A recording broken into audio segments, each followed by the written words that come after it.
Good morning. Good morning. So how was your week? Any chance to apply?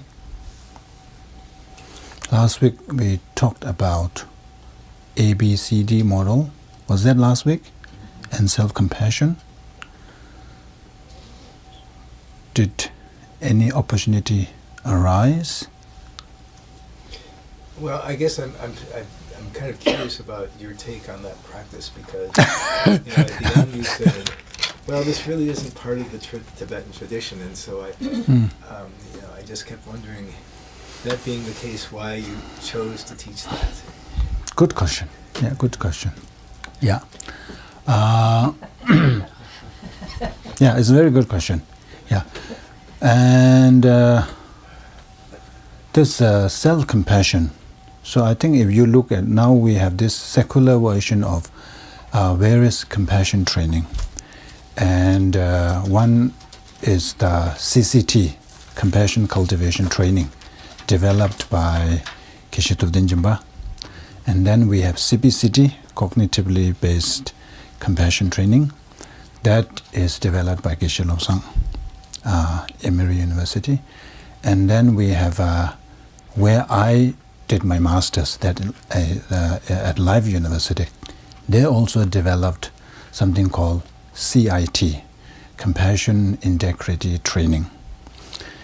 And you can see that CCT, there are 8 or 9 stages. All of these compassion training have, I think, 6 to 8 stages. And every one of the training has included self-compassion. But they define self-compassion differently.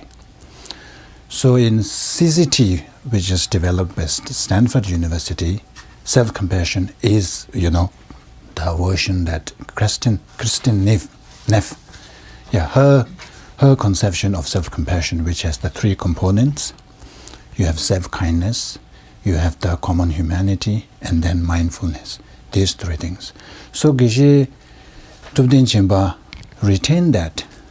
I think that is because in the West, that's so important. Self-compassion is so important. Many people commit suicide. Many people all the time berate oneself, all the time criticize oneself. When something happens, they think that they kind of over-identify. So if you fail in one aspect, you over-identified with a failure and say, oh, I am a failure. I am a complete loser, There is this strong kind of a tendency in the West. But I think it's not so much in the Asian community. I think so. So I think for that reason, the Stanford CCT, they maintain that. And it has shown, the research, study after study, it has shown, it has produced benefits. It helps. But CBCT, self-compassion, even though they say self-compassion, but it is different. Self-compassion there, it is mainly what we normally talk about, renunciation. Ngijung. Normally we say that in order to cultivate compassion, you need to cultivate renunciation. Without renunciation, there is no way you can cultivate compassion. That is very clearly mentioned in the Lamrim Chenmo text. Because you need to have this experiential understanding of how suffering causes, how all these mental afflictions causes suffering, and how you cycle in this world, life this existence, life after life. So when you realize the suffering nature of our existence, then you feel that, oh, I need to free myself. I need to liberate myself. I need to achieve a liberation from that kind of existence. And then when you direct that understanding on other people, and oh, they are all suffering, they are all in the same boat, then you cultivate compassion. And then, you wanted to do something about it. And that's how compassion arises. So that they have changed this. So in CBCD, they mainly try the participants to understand how our sufferings, how we can stop our sufferings. How sufferings, they explain about how we are part of causing these sufferings. And then to show that there is an end. If you want to end the suffering, you can do it. That kind of self-compassion. But in CIT, that's at the Life University, so their self-compassion is same as the CBCT, but they focus on 8 worldly concerns. How 8 worldly concerns give rise to all kinds of problems, all kinds of sufferings. So you see, there is various stages. So to answer your question, why did you introduce this? Is that because self-compassion is such a huge thing in the West, and we are going to talk about compassion, and this is like prelude to the actual bodhicitta practice. So maybe some of you may find this very helpful. So that's why I wanted to introduce this to you, but it is up to you. But I have my reservations. I made it very clear. As a Mahayana practitioner, so if your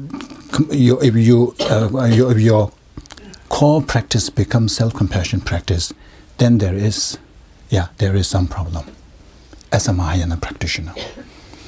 But if you use it as a temporary, when you are in difficult situations, when you're faced with something challenging, and then when you feel very low and all that, you can do that to uplift yourself.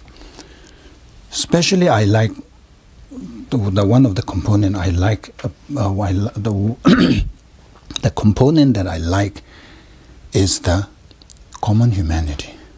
This is really good. I like that part. Because most of the times when we experience some difficulty, we always have this feeling that I am the only one going through hardship. You forget that everybody goes through all kinds of problems and difficulties at one stage. We forget that. We think that, oh, I am the only one. That's when you feel so low, and that's when you think, oh, no point living. That's when this suicidal tendency arises. So, for your personal, in special circumstances, it is just good. This is good. And I think, as Jocelyn mentioned, these practices are coming from Theravada practices. So you can understand why there is so much emphasis on I, and my, and all that. Not, and at the exclusion of other sentient beings. So we can understand that. Because I wrote a paper on this, compassion, and I had to read a lot of articles. And they say, oh, this is a concept derived from Buddhism. And I checked the sources. And Christine very clearly cited that this is derived from a Buddhist concept. And she cited who? Sharon Salzberg, one who came up with loving compassion, loving kindness meditation. Yeah. So my argument is that if you are citing her because she is a Buddhist, I don't know whether she's a Buddhist or not. If she's a Buddhist, it doesn't mean that what she says becomes a Buddhist concept. Mm-hmm. Yeah. So I couldn't find the actual source of self-compassion that is explained in Buddhist texts. So that's why I have my reservations. What if it was selfless compassion? Selfless compassion, of course, Bodhicitta is a selfless compassion. Mm. Mm. I spend a little bit of time in Theravada Center, and also and they do use that exactly. They have compassion something once a month, and that's part of it. And part of it is that, as you've said, and many people have said, that in the West, it's like, it's almost like a prerequisite. It's like in Lamrim is stages. But so, you know, I find like when I work with people in my clinic, a vast majority, you know, don't have that regard for themselves, and they also don't have this, and if they have, you know, something for others, it's like there's an imbalance, and they're looking for something for themselves when they do something for others, and it's like, oftentimes I'm finding myself, when I teach them to have compassion for themselves, and if they get it, then, you know, I'm able to talk about, well, you know, the humanity, the universality of suffering, and the, you know, and then they're ready for that. But Yeah. it's almost like, you know, if somebody, or, you know, let's say someone that has this mentality comes to a Mahayana place, and they hit on the concept of selflessness and so on, they just gonna think that I'm nothing, and then they just don't have the basis. Yeah. So I am not against, completely not, I mean, I am not completely against this concept. I see value in this. But what I'm saying is, as a Mahayana practitioner, so is this what you really want to emphasize? That's my question. That's why I'm just sharing my concern and reservation over this. And I think another difference, I think, is due to the, what we call the, what is that one? Like in the West is individualism, whereas Asian country, collectivism. That also influences. Right. Here, I is emphasized so much, everything is about. And I think that comes from, maybe we will later talk about, where, you know, survival, you know, it is about instinct, about I must survive. It's all about I, not about really others, you know. So in Asian Tibetan practice, when we have some food and all this, the first thing we offer to others. We don't take it and then we offer others. The first we will offer. I don't know whether that is the practice in the West. Yeah. You do that? Yeah, some people do. Yeah, Some but I have noticed like young people, no, they just take it and then they will ask you. So that's never. I think these are all coming from the cultural differences. I think there's universality in the older, you know, as we said, the older traditions, or all kinds of tradition, and the food offering and giving to people, it's pretty, you know, it's pretty good. Yeah, in Tibetan practice, I hope it is still the practice now. So when we are with others, when we have something to eat, we will never eat it alone. Whether it's a small piece of this, we will at least offer it to the whoever it is. But here, in many places, yeah, if you have, you just eat it. It's like, it's my, I bought it, I paid it, you know, that kind of. So these are all cultural differences. So underlying all that, you can see that I is so important. So because of that, we are having this problem. And then, yeah, as an antidote, they have come up with this self-compassion. Thank you. Anyone want to share? Okay. So today we are going to discuss on Bodhicitta. So we have come a long way. We started in August and now we are already into the, according to Lamrim, we are already in the practice of the person of great scope. So we have covered the trainings of the person of small scope, persons of medium capacity, and now we are going to discuss on the persons of great spiritual capacity. So what is the thing that differentiates these three persons? Now I am asking you. What differentiates these different three kinds of persons? Okay, so the small scope is mainly about recognizing that one's predicament and for oneself understanding what one needs to do to keep oneself from falling into lower rebirths and suffering. The medium scope recognizes that this is an endless loop, it's never going to end, and so you have to try if you want to stop suffering, really you have to get out of this endless loop. And the great scope is the recognition that it's not just oneself, but absolutely all sentient beings, absolutely everybody is in the same predicament except for enlightened beings. And that it's not enough just to liberate yourself. That's not true enlightenment and true elimination of all the afflictions and so on. Even though you're not creating any more new ones, one has to go out and try to eliminate the sufferings of others to help them also become free from cyclic existence. Very well summarized. Thank you. Anybody want to add in? Yeah, I think it all boils down to the mental attitude. What kind of attitude you have. So the first person, the attitude is only to ensure a good rebirth. Doesn't want to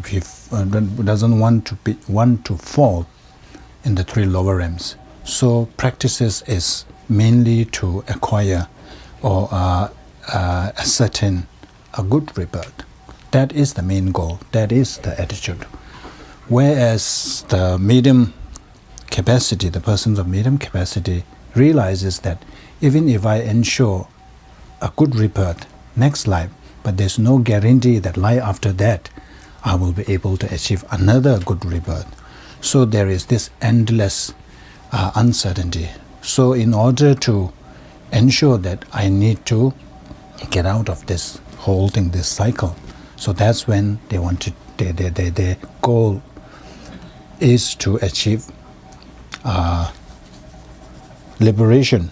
So attitude and goal, I think, difference. And then the Mahayana is about, it is not right just being selfish, just trying to liberate only myself. Since other sentient beings are in the same predicament, I'm trying to use your word. In the same boat, same predicament. So, and also the sentient beings have been very kind to us. And from the one lineage is that sentient beings have been our mother at one time. So once, when they were our mothers, they had treated us kindly, the way this present mother treat us.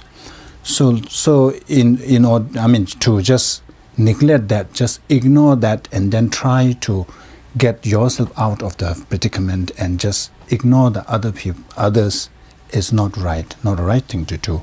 So that's when they say, okay, I want to help them. I want to get them to enlightenment. But for that, I need to get enlightenment myself. So that's the person of great spiritual capacity.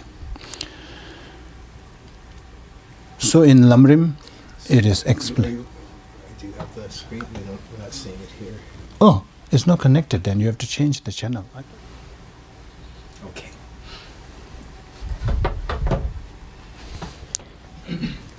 Okay.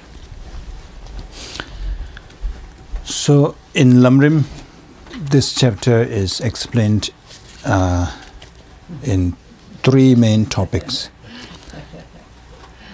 First, showing that developing bodhicitta is the entrance to Mahayana. And this is where it explains there is no other way. The way to Mahayana is bodhicitta. And then how to develop bodhicitta. And then once you have developed bodhicitta, and what are the practices involved? What should we do? So there's three topics that we are going to discuss, but of course not all today. You notice the picture, yeah? There are more to come. So the question is, what is bodhicitta? In Tibetan it's called Changjukseem. So this is the Maitriya's line. Bodhicitta is, for others' welfare, the desire to attain complete attainment. So the desire is to achieve enlightenment, full enlightenment, Buddhahood. But for what purpose? Is for others' welfare. So we have discussed before that, other sentient beings have been very kind to us, not only in this life, but also in the past life. So later we will discuss when we dive into the methods. And I think we have briefly discussed earlier that sentient beings are more precious than wish-fulfilling gem. Wish-fulfilling gem can grant you all sorts of things. You wish for a BMW car, there it appears. You wish for a big house, it appears. But it is all about this life. You ask for $1 million, it appears. But it cannot even ensure your next rebirth. Forget about, providing you nirvana or enlightenment. Whatever wish-fulfilling gem can do is all for this life. Beyond that, it cannot. Whereas sentient beings, through sentient beings, we can achieve all. To ensure a good rebirth, we have to practice the 10 virtues. We have to refrain from the 10 non-virtues. All this in relation to other sentient beings. If there are no other sentient beings, no way we can practice 10 virtues. No way we can refrain from those 10 non-virtuous actions. So, to ensure a good rebirth, we are reliant on other sentient beings. And then liberation and all that is same. And then especially when it comes to the Buddhahood or the full enlightenment, there is no way we can achieve enlightenment without bodhicitta, without compassion. So compassion, if there's no other sentient being, no way. There won't be any concept. So that's the point. No other beings, no concept of compassion. You can argue there's self-compassion. Yeah, so bodhicitta, you have to have others. So in that sense, you can see that sentient beings are much more precious than the wish-fulfilling gem if we really do a deeper analysis. So that is why sentient beings are so kind to us. And then of course if you subscribe to this concept of other sentient beings being your mother in the past, then not to mention how much kindness they have provided us. So taking all that into account, so the person of a great spiritual capacity thinks that it is really not right. Just try to liberate myself. Just try to achieve enlightenment just for myself. I should not leave this behind. I should help them. So that's what bodhicitta is about.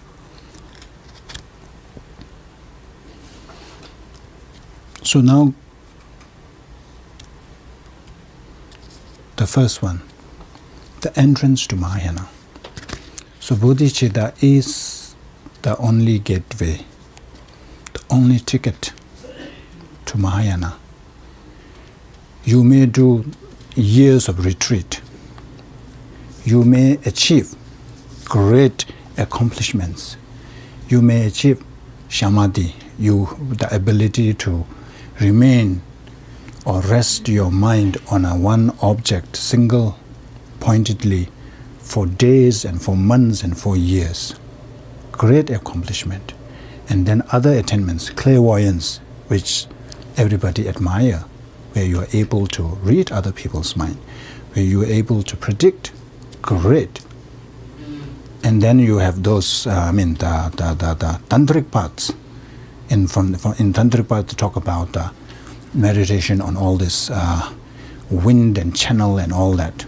You may be a great practitioner in that field, but without bodhicitta, nothing. You are no longer Mahayana at all. Most of us, we think that, we have Mahayana. Don't we think so? I think, I always think I'm a Mahayana practitioner. But Lamrim made it very clear. Later there will be a quotation. So all this, without bodhicitta, we are not Mahayana. We are just parroting. We are reciting all this, all that. We think that, I'm Mahayana, or those are, the Theravada and all that. So there's nothing Maha about if you don't have that heart, that mindset. So the one that differentiate between Mahayana and Theravada. So the term used to be Hinayana. So now, we try not to use it because it's translated as lower vehicle, lesser vehicle. But Theravada is only one subset of the Hinayana. But at the moment, we use. But His Holiness uses this term, the Pali tradition, or the followers of Pali tradition, and the Sanskrit tradition. This is very good. So that we can differentiate the one thing that is differentiating the Pali tradition, followers of Pali tradition, and followers of Sanskrit tradition is that mind, bodhicitta. So it's like, if you have the bodhicitta, then you are considered Mahayana. If not, you are not. Even though, how many times you say you are, or how frequently you recite Mahayana prayers or other practices. So one of the benefits that you become Mahayana. And then this is very important. Once you become Mahayana, and then you have planted the seed, you are already on the right path to achieve enlightenment. We are all aspiring to achieve enlightenment. But if you don't have that bodhicitta, that mindset, then you will never get there. You are boarding a wrong bus, and you will end up arriving at a wrong destination. So it is important. Then it says it becomes, once the moment you generate the bodhicitta, you become the prince in the line of Buddha. Chanju semji juna keji korwe sora tambe nyamdan. Teshi namji seshi joja shin chikden lamiri chebe chachir jurus. So at the moment, we revere bodhisattvas and Buddhas up there. But one time, they were like us, not in the object of reverence. They are like us, but because of this mind, because of generating and cultivating this mindset, then suddenly, they are now the object of reverence. We make offerings, we make prayers. So it says that even if a person, a pitiful person who is ensnared in the samsaric, like the prison of samsara, but how pitiful that person is, the moment he or she generates the mind of bodhicitta, he becomes the prince of Buddhas. He becomes the sons of Buddhas. He becomes the princess of Buddhas. So, who doesn't want to be prince and princess? So if you want to be a son, to be called sons and daughters of Buddha, this is the only way. And then, once you generate bodhicitta, you surpasses all sravakas. Is that, how do you say that? Shravakas, okay. And pratyeka Buddhas. Is it? Pratyeka Buddhas. So we call it Range. So basically saying that, there are the Theravada practitioners who have great realizations, who have direct insight into selflessness, who have achieved, who are already at those high paths. But if you compare that, those who are already up there with their direct insight into emptiness, even emptiness, but a person who has no insight in emptiness, all this, but the person has compassion, bodhicitta, then he said it will surpass. So the analogy given is that, a prince, a baby prince. So baby prince, let's say 3 years old baby prince, when he attends a court or event, all those ministers who are highly educated, who have so much knowledge, but because he is the prince, he is the son of a king, they have to bow. Even though he knows nothing at the moment, he's just a baby. But because of that, because he is the line of royal line, you have to respect. So likewise, if you have the bodhicitta, no matter whether you have any other realizations, but you always surpass all those who have realizations. Another analogy is the diamond. Diamond, no matter whether it's broken or not, even if you have a small broken diamond, it can surpass all the other stones. It will not lose the value. It's just a broken piece of diamond, it is still diamond. And there is value for that. That will surpass all the other stones. So likewise, bodhicitta. And then it says bodhicitta is the most powerful virtue.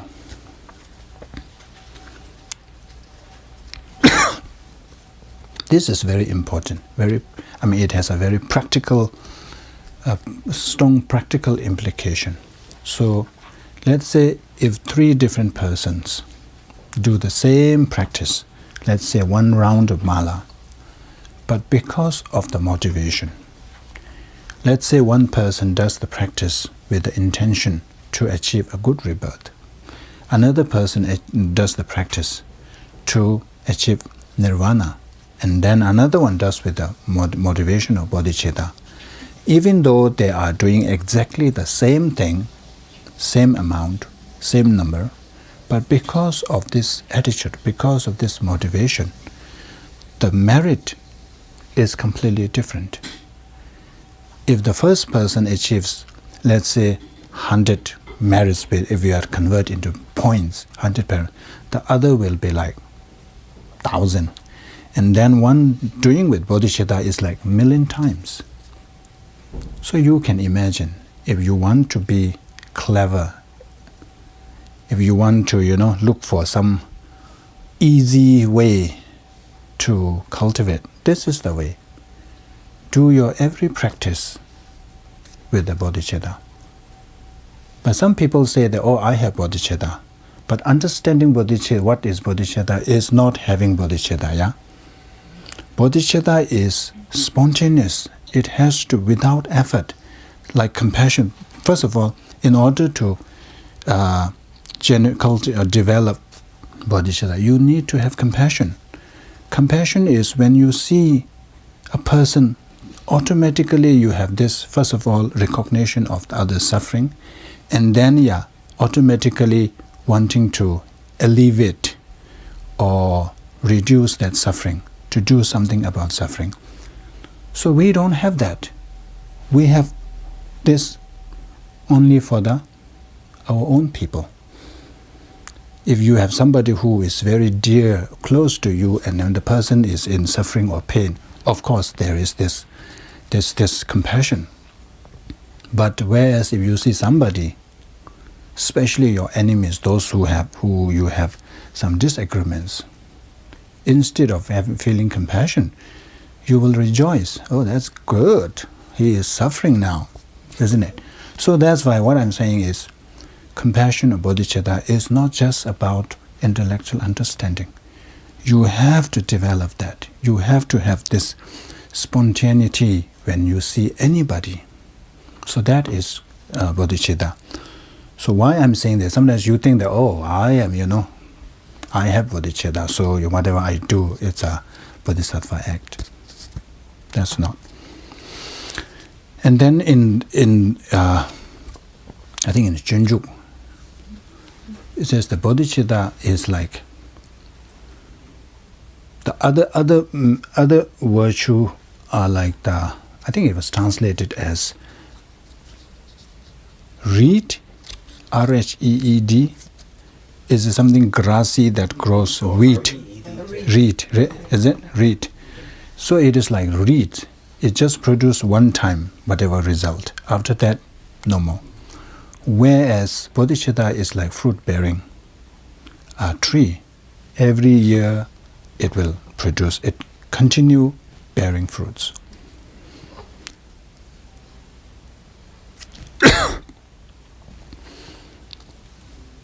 And then finally accomplishes welfares of others and self. That's why I think you have heard His Holiness always say that if you want to be selfish, be a cleverly selfish person. So if you include others, if you say all sentient beings, you are already included in that. So that is more beneficial. So when you generate bodhicitta, then not only you accomplishes your own goal, your own welfare, which is to achieve enlightenment, full enlightenment, you will be able to help others as well. So this is like, what is that? Killing two birds, one stone. So why not? So these are the benefits that is explained in the text. But I wanted to add in something else. The Gilbert, he is a evolutionary psychologist. So he came up with these 3 systems which I like. So we are wired from the evolution point of view. We are wired in certain ways. So our brain system, he divides that into 3 systems. So the first one is threat and self-protection system. So this is when we are faced with danger, when we encounter threat and all this, there are certain parts of the brain that is supposed to respond. So this is more like a fight and flight, fight or flight response. And then there is another one that is called the drive and resource seeking system. So this is, we want to acquire goods for our survival, to sustain ourselves. So this system kicks in or activates our competitiveness, our fight with others. So in order to seek resource, we have to engage in all kinds of activities. So this is the drive that actually makes us compete with other people. And then finally we have something called the soothing and affiliation system. When we want to be calm and restful and peaceful, so there is this system. So he is saying that if you are able, this is of course on compassion, but you can relate to the bodhicitta. So when you have bodhicitta, what happens is you will be able to deactivate the first 2. There is no longer this threat. You don't feel threat from somebody whom you have so much love. and affection. So when you have bodhicitta and compassion, you are viewing people in completely different way. It is said that the way you see where a mother, the love and affection that a mother has for her only child. If a mother has only one child, imagine how much affection that mother would have for that child. So likewise, when we develop bodhicitta, we will have that kind of sense of endearment to all sentient beings, not excluding some and including others. It's to everybody. So when you have that kind of view at other people, so there's no way that this threat and self-protection system will kick in. And also there's no way there's this, the competitiveness will also arise. So you will be left with soothing and affiliation system. This is similar to what we discussed one time about this sympathetic nervous system and parasympathetic nervous system. So bodhicitta or compassion is associated with a heightened parasympathetic nervous system. This system is to soothe us, to calm us down. Whereas the sympathetic nervous system is to prepare us to face danger and threat. So imagine if you are all the time, your body is all the time prepared in facing danger. It is so harmful. But whereas if you are all the time peaceful and calmful, it's so nice. So that is one benefit of cultivating compassion and bodhicitta.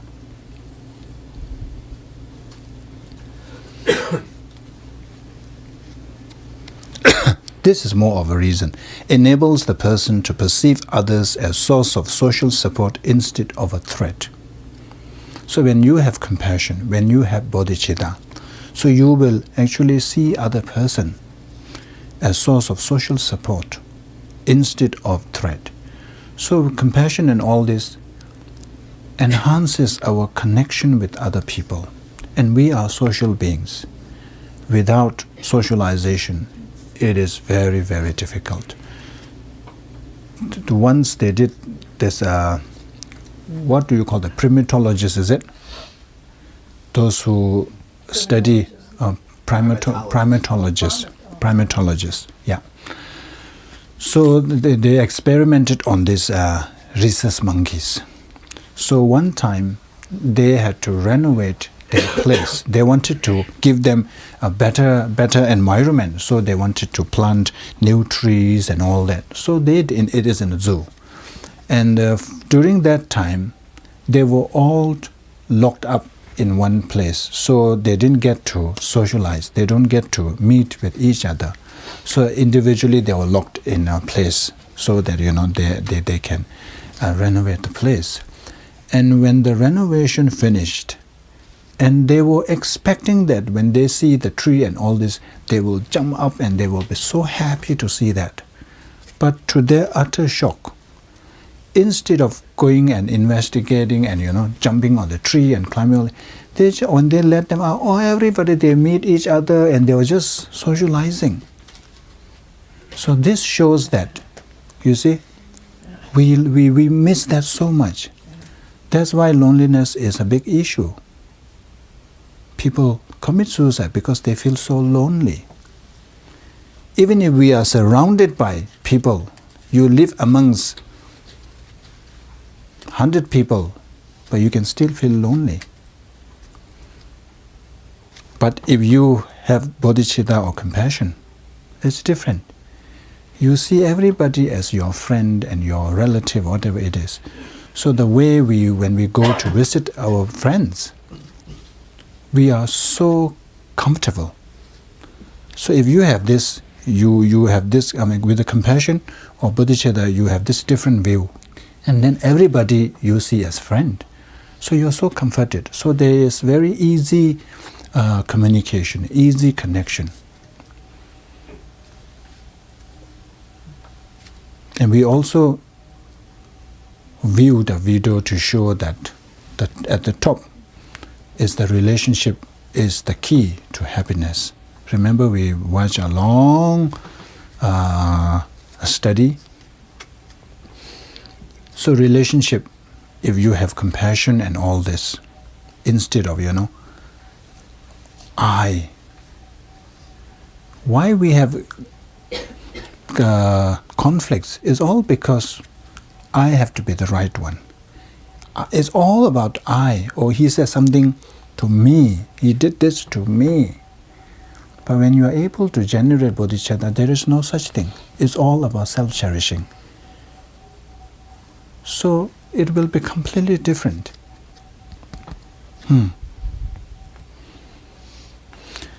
So as I mentioned earlier, the emphasis that, if we really want to be a Mahayana practice, we have to generate that one. So this is emphasized in Lamrim.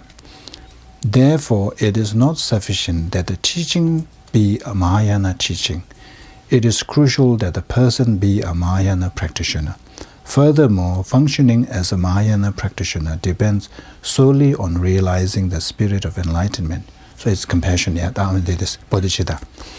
Hence, if you have only an intellectual understanding of this spirit, then you likewise have only an intellectual understanding of what it means to be a Mahayana practitioner. If the spirit is completely perfect, then the Mahayana practitioner is genuine. So strive for this. The translation comes across a bit different. It says that if your understanding, if you have only an intellectual understanding of this spirit, then you likewise have only an intellectual here it translated as understanding. It says you become an intellectual Mahayana. It's not just understand, they put it understanding. But in the Tibetan version is that you become just intellectually, Mahayana. You are not real, not genuine. Okay, so next question is, can we develop? We talked so much, or we extol the bodhicitta and all that. But then the question is, can we develop bodhicitta?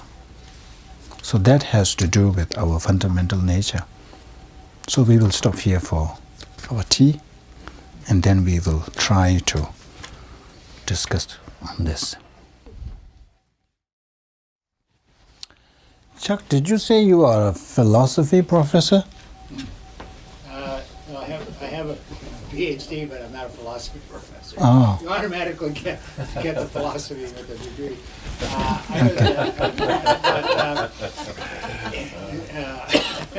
Because I may need help in this. It does, but my PhD is in adult education. So, Okay. yeah, I'm. So I welcome anybody to help me with this view. Okay. So far we talked about what is bodhicitta, and then we talk about the benefits. So now the question is, if this is so marvelous and so great, can we develop? If you cannot develop, then what is the point, isn't it? Even though it's so great and all this, then yeah, it becomes elusive. But that, in order to answer that question, I think we need to touch a bit on our fundamental nature. So what is our fundamental nature? The question is, are we inherently good or evil? We are born evil or born good? What is the nature? And I think in philosophy there are different views. One pessimistic view is held by Thomas Hobbes. According to him, we have basically good nature that is corrupted by society. Is it? I think his view is that we need to have social contracts and governments to prevent our selfish, violent tendencies taking over. So according to him, we are inherently evil. We are selfish. So we need a contract, a government to prevent. So whatever our moral ethics is actually just a restriction from behaving out of our instinct. And then you have this famous quote, survival of the fittest. That is actually by Herbert Spencer, but everybody attribute that to Charles Darwin, but it is not. This Herbert Spencer, he himself, I think, was an economist. So because of that, he borrowed this Darwin's theory and used it, that survival of the fittest. So there are these views. But on the other hand, like His Holiness, this is His Holiness quote, I believe that at the most fundamental level, our nature is compassionate, and that cooperation, not conflict, lies at the heart of the basic principles that govern our human existence. His Holiness has provided several reasons. The first is that we seek happiness. Our fundamental aspiration is to be happy, and we want to be away from suffering. So His Holiness reasons that happiness is intimately associated with love. So that actually suggests that we are more oriented to love than destruction, whereas suffering is associated with kind of a destruction, anger, and all that. So we don't like that. We generally or automatically nobody likes hostility or anger or hatred, all this. So these actually suggest that deep down we are affectionate, who loves affection and love and all that. So that is also one reason that our fundamental nature is compassionate. And then His Holiness goes on to explain that we are fully dependent on others' kindness. The moment we are born as a human being, as a baby, if you don't have anybody to take care of you, then there is no way we can survive. Imagine a newborn baby without a mother. There's no way that baby can survive. And then as baby grows, still all the time dependent on one's primary caregiver. And then even when they are already on their feet, we still rely on so many people. When we are sick, we have to go and see doctor, we have to rely on nurses and all that. And then when it's time to go to school, we have to rely on school teachers and all that. So our survival is really contingent on others' kindness. And there are studies to show that those children who didn't receive that affection develop mental disorders. I think one famous study cited everywhere is called Romanian orphanage studies, where after the war there were hundreds of orphan children, and they were just put in an orphanage in those the baby crib or crib, yeah. And they're just 24 hours for weeks and months. They're just staring at the ceiling. There's nobody to lift up and stroke them and all that. And they said that there's something here. The reason why you have to lift and stroke baby, that kind of, there's a connection to how your brain develops. So thousands of children who were left at Romanian orphanage. Yeah, they had really developed all kinds of mental problems, and the research attributes that to the neglect they received when they are at that stage. So this shows that we survive and thrive better on affection, others' kindness, others' compassion. That is also that also suggests by nature we are a loving person, we are affectionate person. We don't like this, so we are compassionate. And then another, I think, reason which we can say is that we give so much attention to violence when there is a gun violence or shooting or all that, mass shooting and all that. We watch that with utter disbelief, and we say, how could a person could do that? And then there are kind of inhuman actions when we hear about it. It's like you cannot believe that a human being is capable of that. So all this because these are not norm. So when somebody's kindness we kind of ignore. That's why the news, they report all the time something negative, because we give attention to this. The reason is that these are not normal to us. These are something different to what we are. So this shows that by nature, it is not our nature to like or to be violent and all that. That's why we are like surprised when this happens. And another way to see whether we are by nature a compassion, kind or not, is to study babies. Of course, from Buddhist point of view, even though baby, from the Westerns, that the psychology, all this, babies are, not corrupted yet. They were not conditioned yet. So, they are pure and all that. Of course, from Buddhist point of view, they already have previous life and they bring imprint.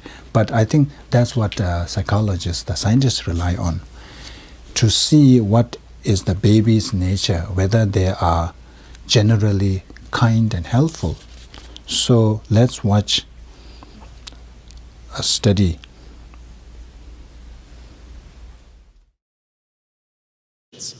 Here you see me on the split screen, standing on the right, hanging towels on the clothesline, and then I accidentally drop a clothespin on the floor.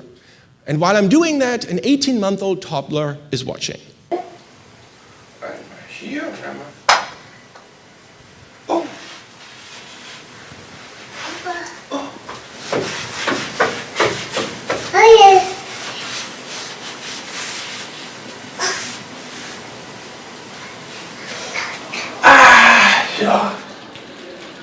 Right. So what I found in this study is that children in this kind of situation in which I drop something accidentally, they will frequently pick it up and give it to me, right? However, you might wonder, why exactly is this child doing that? Maybe the boy thinks that clothespins don't belong on the floor. Or they just give it to me because they want me to repeat the action, or they just see this as an opportunity to interact with me. So this is why in this task we included a control condition here in red, where it was the same basic physical situation, but it did not present a problem to me. So namely, I would stand there and throw the clothespin on the floor and not reach for it. But in this case, children don't pick it up and give it back to me. So by contrasting this experimental condition in which the clothespin on the floor was a problem because it did not match my goal, they helped. And in a control condition in which they could do the same thing, but it wouldn't help me, they wouldn't do it. So maybe they are actually quite helpful. Let's look at another situation. So in this case, I first put a stack of magazines into the cabinet, then went to the other end of the room to get more magazines, and then this happens.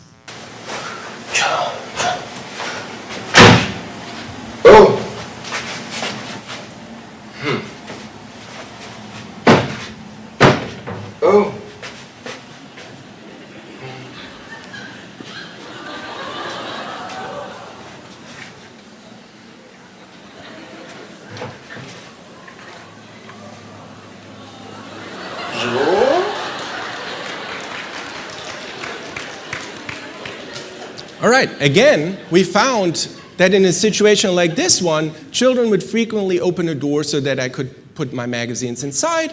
And this is different from a control condition in which I also bump into the doors. However, previously, I had put magazines on top of the cabinet. And now the closed doors don't present an obstacle to my goal, right? And in this case, as you can see, none of the children ever opened the door. So this shows us that they're not just reminded about how much fun it is to open doors or they think something interesting is in there. It seems like really this behavior has something to do with my goal.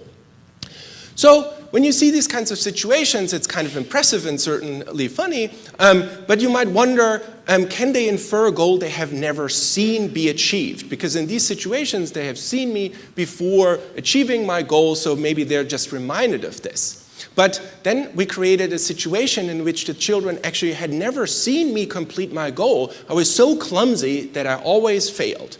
So this is the following situation in which I sit on the right, again, the split screen, and an 18-month-old across the table from me on the left.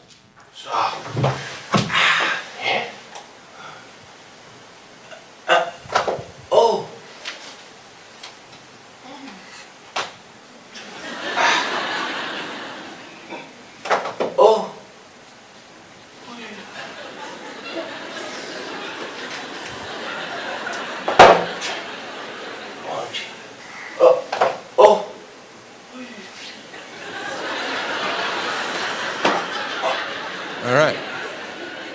So here, even though the children had never seen me put a book on top successfully, they would help me with this, as seen in this experimental condition. However, if I put the stack of books in front of them and the other books around it, they didn't do that. So they didn't just want to build towers whenever they have the opportunity. It seems like it really has something to do with my goal.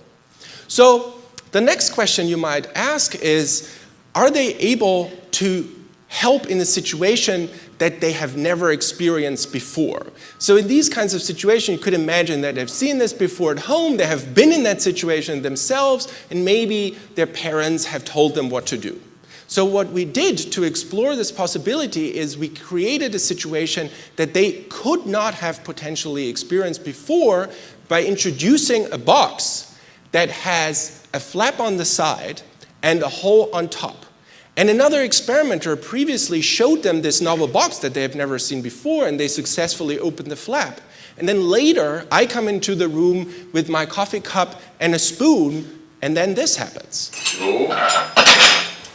Oh.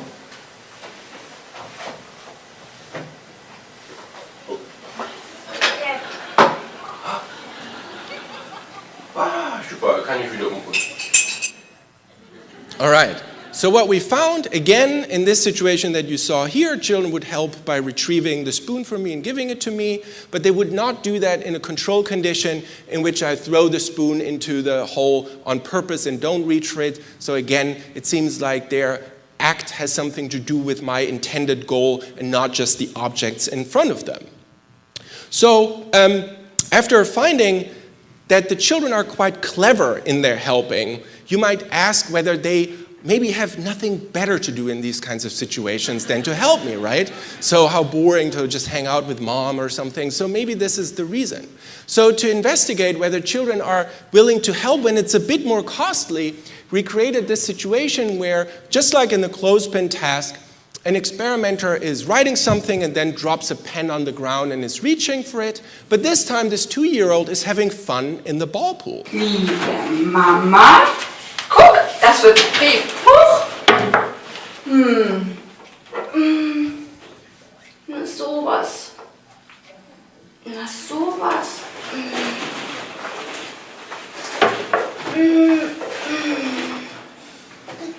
Na sowas. Dann kann ich den Brief zu Ende schreiben. Deine Lia. Fertig.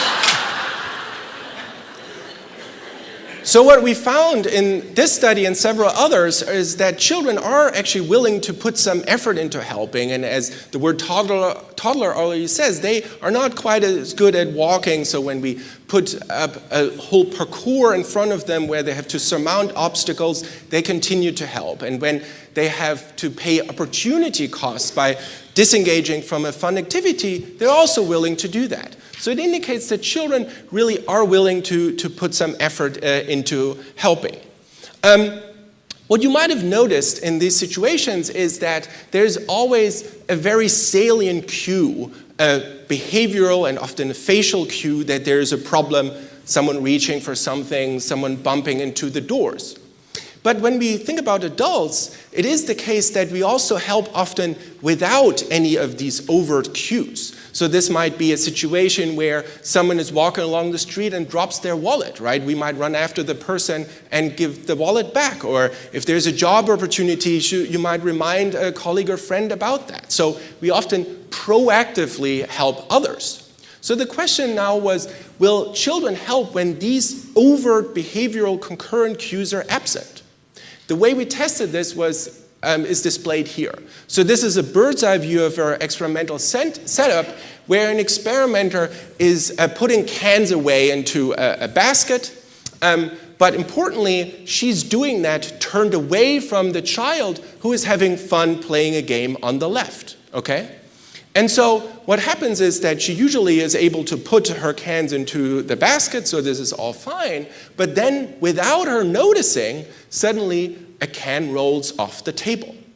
So the question is, will children help in this situation? So here's a video of a 2-year-old who witnesses how she's doing stuff over here, and then a can drops down. In there. I'll put that one here. And then let's see, I've got this big one. This goes for the big box. I'll put that here. And then here's a small one. I'll put that here. For the big box. I'll put that here. And then here's a small one. I'll put that here.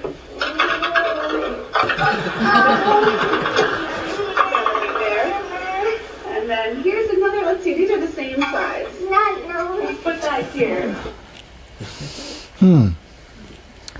So what do you think? So this is to show, of course this is not just with one child. They did repeatedly with many children, and they found that a high percentage of kids actually offer their help. So this is to suggest that we are born kind. Generally we are willing to help. So we are compassionate. So it's very encouraging, isn't it? Yeah. And then not only we are, born kind, we also are born to like, kind person or affectionate person. So that also goes to the point to support that we are generally, by nature, we are kind and compassionate. So this one,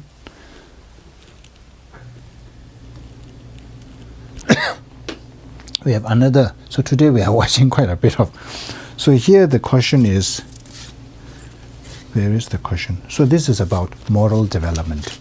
So they did a research to see whether do moral qualities such as kindness, compassion, and fairness come to us naturally, or it is kind of conditioned or learned. So this is to show that when we are actually born with these moral judgments, or moral, the kindness and compassion, moral qualities.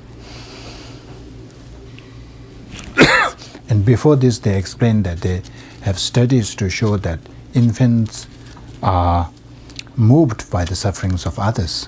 So when they hear cries of other babies, they cry, they feel uncomfortable. And in order to test whether it is just the crying, when they played their own crying, they don't get disturbed. But whereas when they hear other babies cry, they get disturbed.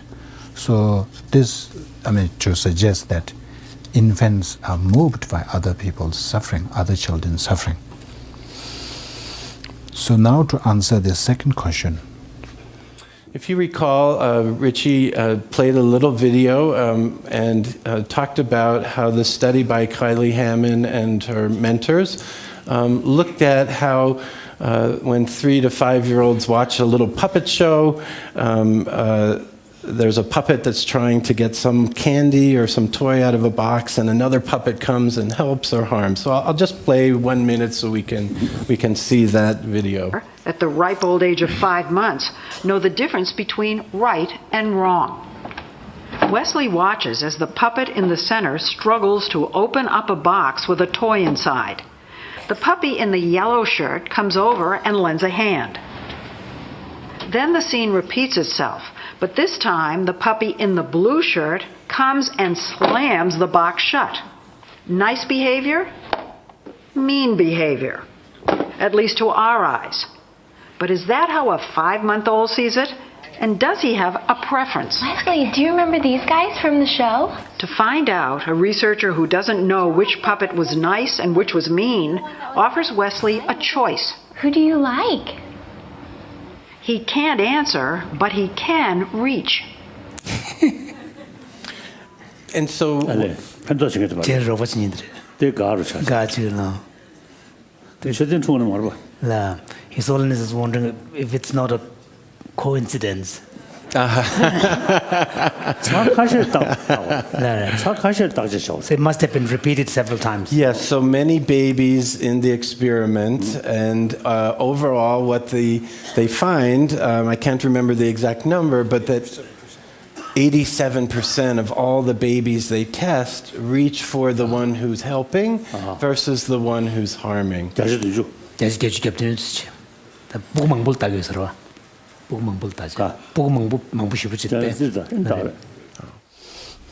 do you think? Yeah, we have preference for good behavior, kindness. Yes. Since you asked, Mm. the original studies on moral development by Lawrence Kohlberg suggested quite clearly that there are stages of development, and you go from self-interest all the way up to so what we might call compassion or empathy and so on, and social justice and so on. The thing that Kohlberg found was that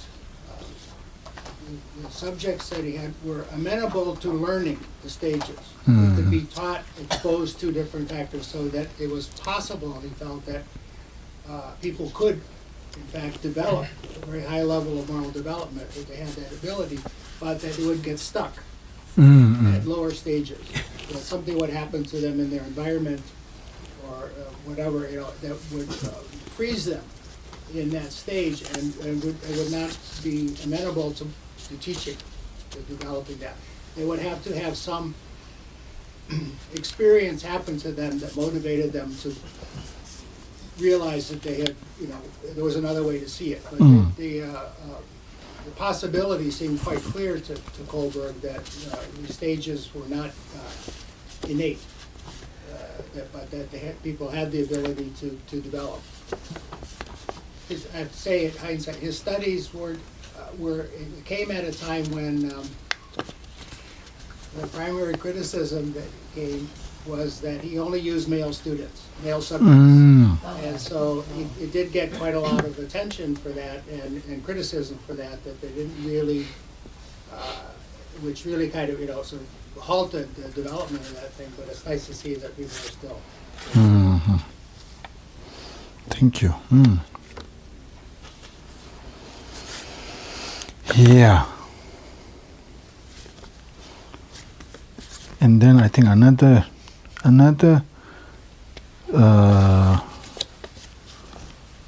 point to support this is that there is a correlation between emotional states and physical health. So if you have anger, hostility, all this, there is a downside to your health. Your blood pressure goes up, and then you have heart problem, all this. So this also suggests that we thrive better. First, before that, I should say that And there's also positive correlation between compassion, bodhicitta, all this. Not real bodhicitta, compassion. Positive correlation. So when compassion goes up, your the health improves. So if that there is this relationship, then it suggests that we thrive better, we nurture better on these positive thoughts like compassion and kindness. So that is also indicative that, fundamentally we are compassionate. And His Holiness summarized this. If our very survival, both as individuals and as a species, depends on others' care and affection, it is hard to see how hostility and violence could be the fundamental characteristics of human nature. That sums up. And then, yes?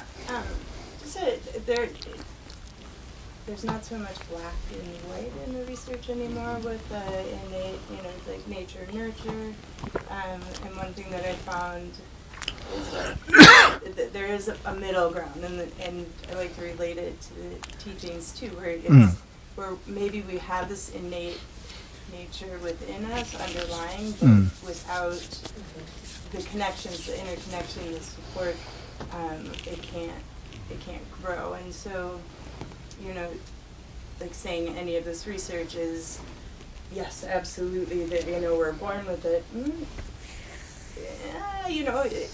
The babies that have never seen mom drop something, might not do it. But because they've had this, they're able to develop it. And if you don't have what you need to go through those stages, the overt stages, then so I think it's just bringing it back to the importance of the interdependence that we have it, but we need each other in order to be able to develop it.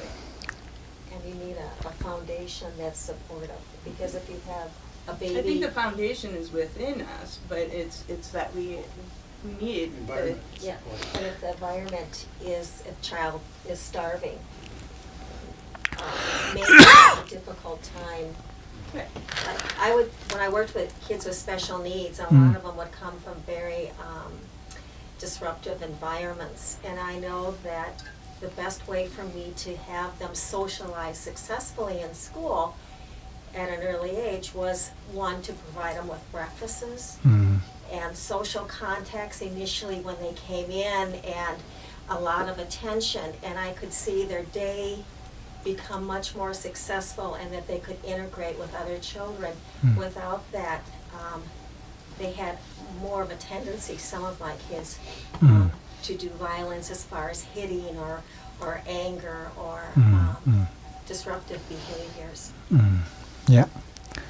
So the problem with the research is that you cannot really say 100%. So they hardly use proof. We are not allowed to use the term proof. This is to prove, because you cannot prove anything. It's only suggest. Research suggests. You're right about this. Nature, nurture is a huge debate one time. There was this school of thoughts that say, everything is, your genes, heredity, everything is about your genes. And then other person said, no, it's how you are conditioned, how your external influence. And they have now reached a consensus to say that both plays a role, 50-50%. It's like the seed, but it has to have the right environment, the right soil, the right moisture, the right sunlight. And stuff. But the question is, you see, if there is we have identical twins. So if they're identical twins, you raise up in the same family, same parents, will they develop same personality? That's the question. So if that is the case, you see, if it's 50-50 and all these things, if these are the only factors, then identical twins should develop the same personality. If one is kind and all this, the other one should be kind. Because genes same egg, and then same environment, but not. So they cannot explain this. So now they say, oh, there's something, the way this interchange happens. But for us, it's very easy to explain, isn't it? It's karma. That's right. Yeah. Yeah. So now the question is, you brought that point, the food, subsistence. Is it subsistence? Yeah. What would be substance? What would we prefer? Affection, warmth, or food? And this, I think, is in If you recall, sorry. This is not a good order. The search for new knowledge about our universe, our world, and ourselves. This monkey is an orphan, separated from his mother since the day of his birth. Literally, his life hangs by a thread, a soft cheesecloth pad that is his only companion, his only comfort. Once a day, the pad is removed for cleaning. This is the laboratory of psychologist Harry Harlow. Distressed, permanently deprived. He is studying monkeys to better understand human relationships. He may die for want of love. Harlow believes he can use science to study love. With a series of pioneering experiments, he explores territory where few scientists have ventured. Harlow said that there was such a thing as a science of love, for example, that love, the kind of intimacy that characterized relationships between mothers and infants, although in his case he studied monkeys, could be the object of science, that you literally could move love into a laboratory, put it under a microscope. Harlow is studying love because he believes it makes an indelible impact on a young life. The relationship between a mother and her child, what Harlow calls our earliest social environment, could hold the key to explaining behavior throughout life. Harlow designs a set of ingenious experiments. He raises a baby monkey, allowing it to choose between two surrogate mothers, a wire mother that feeds it, and a cloth mother that doesn't. A cloth mother that Harlow thinks might provide something else: comfort and love. Here's baby 106, weaned on a wire mother. He's going to the wire mother. But this infant quickly runs to the cloth mother, where he will stay for the next 18 hours cuddling.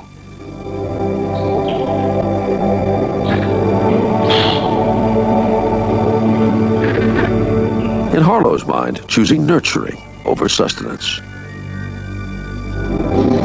In another experiment, Harlow creates a fearful situation. Whom does the infant turn to now? Let's find out what his reactions to his mother are when we frighten him.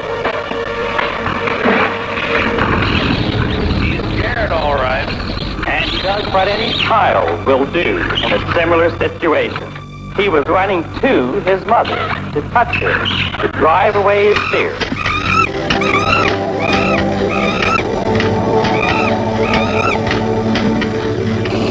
To Harlow, there is something about the experience of comfort and love, even more than food, that seems crucial to all these monkeys. But what happens when the infant is raised alone, without any mother at all, wire or cloth? In this situation, the orphan monkey stays alone. He won't even go to the cloth mother when frightened, but retreats into his own world. Harlow believes he has shown how want of love can damage an infant for life, and he worries the same is true for people. What comes through loud and clear in Harry Harlow's experiment was that early experience and the environment were crucial to the healthy development of the infant child.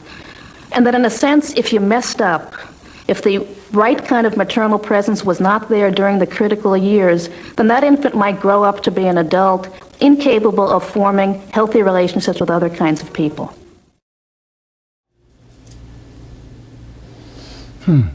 So this again drills on to our point that we prefer affection over nurturance over sustenance. So that's how we are wired.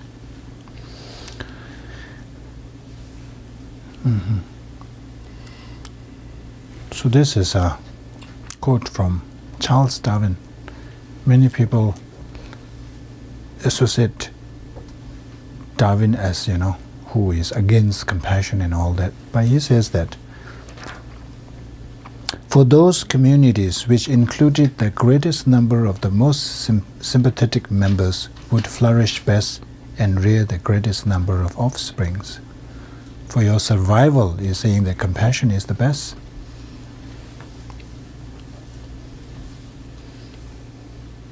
So the second reason, second answer to the question of can we develop compassion, it is because of plasticity, brain plasticity.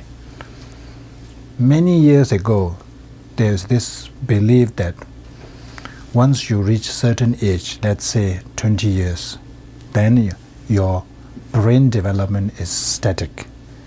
There's no changes occurs. Whatever is developed, that's it.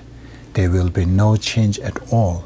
But now they discover that it is not true. Brain, all the time changes. New connections are formed, new synapses or whatever is grown. And then, because of the change in the structure, the function also changes. So if that is possible, then this is actually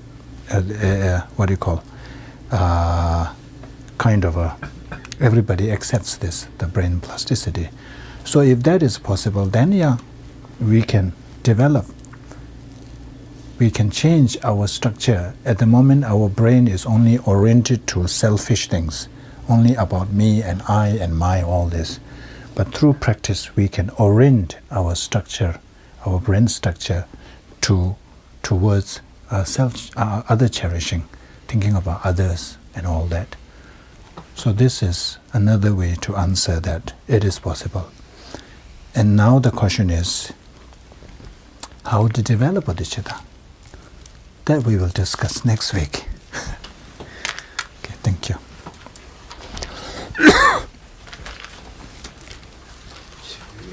Say the dedication prayers? Yes. Beginning with the short mandala offering on page 4, and then the lead prayers beginning on page 6.